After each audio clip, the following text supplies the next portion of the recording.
Um, Thank you for your attendance. I do want to say something in opening the meeting. I don't know if this is the appropriate place, but I'm going to say it now anyway. So this is the first official meeting of the new cabinet.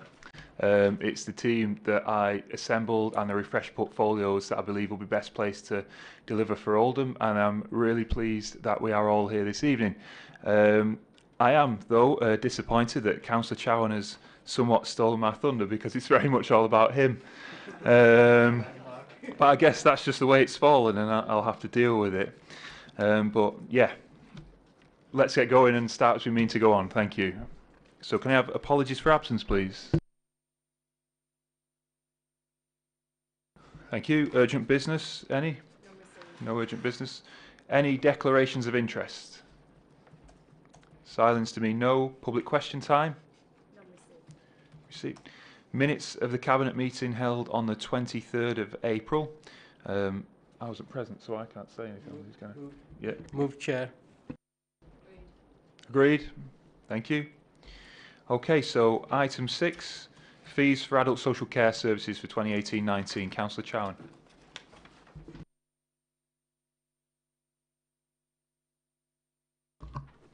Okay.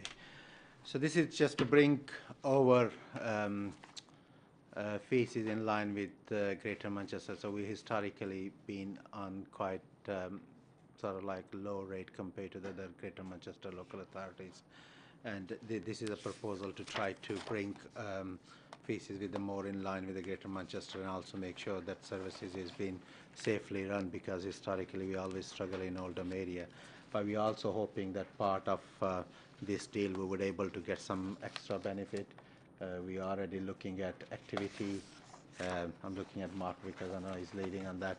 We're looking and also looking at sort of like things like whether we can include the minimum activity in their care plans to sort of like strengthen the deal. Do you want to add, Mark, something? Yeah, in terms of the uplifts, every year we have to review the contract prices that we offer in terms of the social care sector, and part of this has been, as has been explained, we've paid comparatively lower rates than other local authority areas. And there are about 6,500 people employed in adult social care across the range of areas in Oldham. One of the things that we've been concerned about in particular is residential care home quality and our quality ratings. And while things have really improved in the last 18 months, we no longer have any rated as inadequate. We do have 11 that rated as requires improvement. And whilst we're not actually saying that there is a direct consequence of the lower rate, we do feel it was a contributing factor. So part of the consultation which we're required to undertake with the providers, so there are 44 care homes, and we work with over 20 community care and supported housing providers, was to actually consult with them on the prices that we were actually looking to pay, and we undertook a benchmark with all the other local authorities across Manchester. So section 4.1 of the report actually sets out the hourly rate and the weekly rate increases that we're proposing, which we think puts us in a much better position, probably midway. In terms of the residential services, then the uplift would be far higher than inflation and over 8%, but that reflects that the base rate was really low to start with. We were the lowest in Manchester, so that kind of takes us probably again to be midway. So that would be a starting rate of £450 a week for residential care. And then we wanted to link the payments to quality, so that if the home has a good rating with CQC, then the home would actually receive an extra £45 for an excellent premium. If they're rated excellent, then £65. And this links to a wider strategy that we have, working closely with the care homes to try and make sure that by April 2019, we've got more than 75% of the care homes in Oldham rated as good. So this enables them to retain staff and invest in an improved way. In terms of the non-residential services, on average just over 4% increase.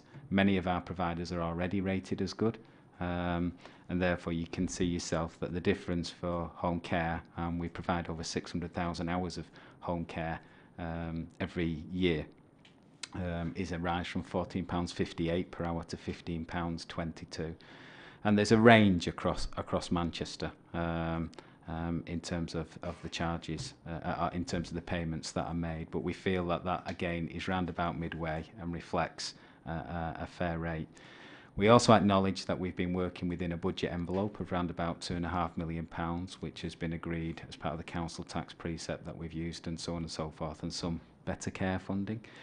One of the key areas is the sleep-ins, and as probably many people around the table are aware, because of the ruling around about 2 years ago now, we have to consider an hourly rate as if the person was awake, but we have to consider that over the cycle of the person's payment. So if they receive a weekly pay, then that would be their rota.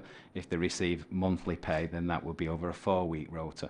And we have to make sure that the hourly rate exceeds the national minimum wage. So Oldham was one of the first to actually reflect that, and we've lifted that to £80 per night for a sleep-in. But we'll only actually pay for a sleep-in where it's acknowledged that, following a risk assessment, the person actually does need somebody there to be there at night. So that was one of the key areas. So in terms of the proposals, that's what we've taken forward. What we'd like to do from next year is undertake a much fuller whole system cost of care, to look at the whole sector and how we work together in the geographical clusters more effectively, so how we're supporting the providers within the borough. But we've been able to secure the uplifts within the financial envelope that we have available. Okay, thanks Mark and Councillor Chowan. Do we have any questions or comments on the report? No? Okay, so does Cabinet accept the recommendation? Agreed. Thank you very much.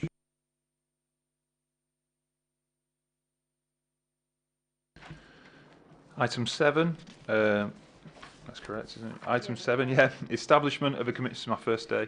Establishment of a commissioning partnership board. Councillor Chowan again. Okay.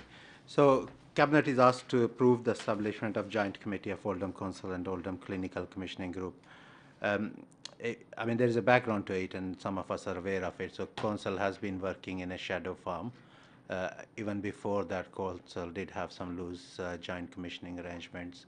So what this does, this enables council and under Section 75, council and CCG to establish a joint commissioning which starts with a smaller pool. Caroline, please correct me if I'm wrong, and slowly, gradually, we will build on that. It's a truly exciting opportunity from council point of view, but also from democratic accountability point of view as well, that now previously, while we said this service and that service is being commissioned by CCG, now we were able to say it's actually jointly commissioned, and we will have influence in terms of commissioning. So commissioning board consists of leader of council, which is Sean, Council Fielding, statutory deputy leader, cabinet member for children's services, cabinet member for health and social care, and then you also have a CCG members voting and lay CCG and non-voting CCG members, and advisory members on the board as well. In terms of we had a first meeting, I think 2 or 3 weeks ago. It's jointly chaired by CCG lay chair and me as a cabinet member for health and social care. I truly believe that this is a great opportunity towards moving towards the joint commissioning, and hopefully that will show its own fruits in due course in time, and we'll build on that. So I strongly recommend that we support this paper, but I'm quite happy to take any questions, answers if I can. Thank you, Councillor Chowan. Councillor Roberts is indicating. I've got a brief question. Will the meetings be held in public? That's where we are moving towards, that meetings will be held in public, and we will be inviting people to ask questions or submit questions. So slowly, gradually, we will try to bring it in line with more democratically accountable system. Thanks, Councillor Chowan. Any further questions, comments on item 7? Oh, Councillor Raymond. Thanks, Chair. Just a comment. I'll be happy to support this, and I'm particularly pleased to see that there's a councillor's involvement in the actual commissioning process, and I think that was very much needed. So I'll be happy to support that. Thank you. Okay, if there's nothing further, does Cabinet accept the recommendation? Agreed. Thank you. Okay, item 8, and there's a pattern emerging here. Councillor Chowan, it's you again. Will you take us through? Thank you.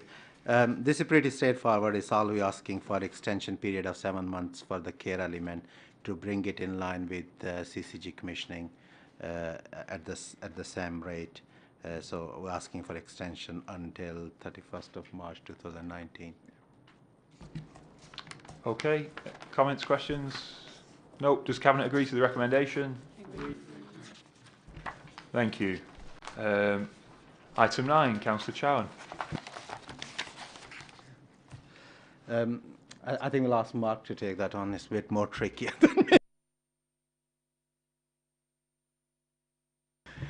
Okay, with this one, it's a slightly different way to do things, and I think probably many people around the table in the Cabinet will actually be aware of the Disabled Facilities Grant. So whereby if somebody has a particular need and they meet the criteria, then as a council, as a local authority, we have a legal duty to consider how we can actually support them. And we actually have a Disabled Facilities Grant which has been administered through different routes over the years, but now actually comes through the Better Care Fund. And therefore, in terms of the Better Care Fund that we receive, the current budget is around about £1.7 million per year, of which we spend just over around about £270,000 on things like access showers and shower over baths, which is the most common requests for equipment that we actually receive to enable people to actually remain at home. We'd actually worked previously on a framework supplier model where we had 6 contractors who worked with us. Basically what we did with those providers was actually then ask them to actually tender for small works. The bottom line was that pretty much what was materialising, it was the same 2 providers that seemed to be winning most of the work in terms of the small works that were actually being carried out. And that created some issues in terms of the system, in that some of the larger work we were finding it difficult for the contractors to actually take on. They wanted the quick turnaround work if they could possibly have that. So we worked through a different type of procurement, something, and bear with me, called a dynamic procurement system, where we actually looked to tender for contractors to see if they'd be willing to work with us in a different way, where we'd actually have fixed price for the particular pieces of work that needed to be undertaken. So the price is the price that we'd been able to work through our experience of the charges that we've received over the last few years. We tendered it, and 6 contractors actually came forward. The slight difference here is that we would actually allocate the work on a rota basis, so all 6 contractors will actually be able to benefit from the work that moves forward.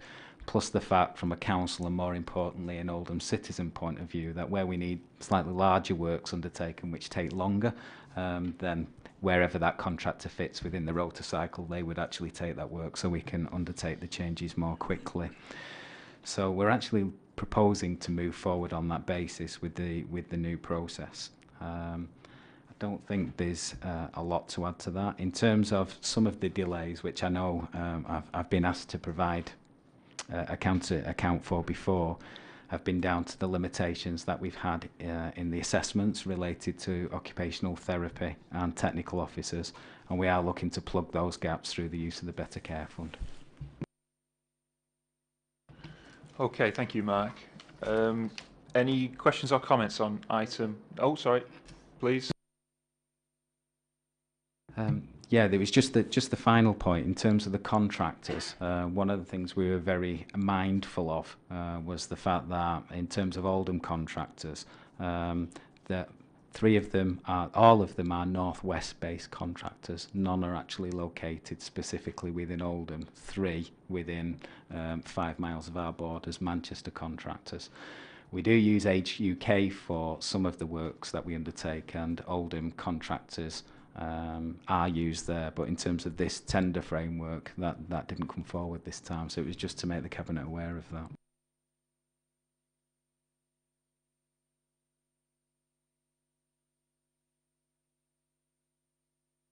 Right, thank you for that clarification. Councillor Jabbar. Chair, I was going to pick this point up in the closed part of the meeting. perhaps that's the best thing to do. But I have got a question on that specific point. Yeah, I'll ensure that you've got the opportunity to do that under, in the closed part of the meeting. Thank you. Okay, so any further questions or comments on this item? No. Does Cabinet agree to the recommendations? Agreed. Agreed. Thank you very much. Okay, moving on to item 10, which is mine. This is the Council Performance Report of March 2018. This is the last of an old format of corporate performance reports, and because of the revised priorities of the new administration, we will work to ensure that in future corporate objectives reflect our revised priorities, and the performance reports that come to this meeting in future will also reflect that. So this is really just for noting, it's the last one that you will see that looks like this. Any questions or comments? No. Right, thank you very much. So does Cabinet agree to the recommendation? Agreed. Agreed, thank you. Okay, item 11 is the exclusion of the press and public. Move. Moved, thank you.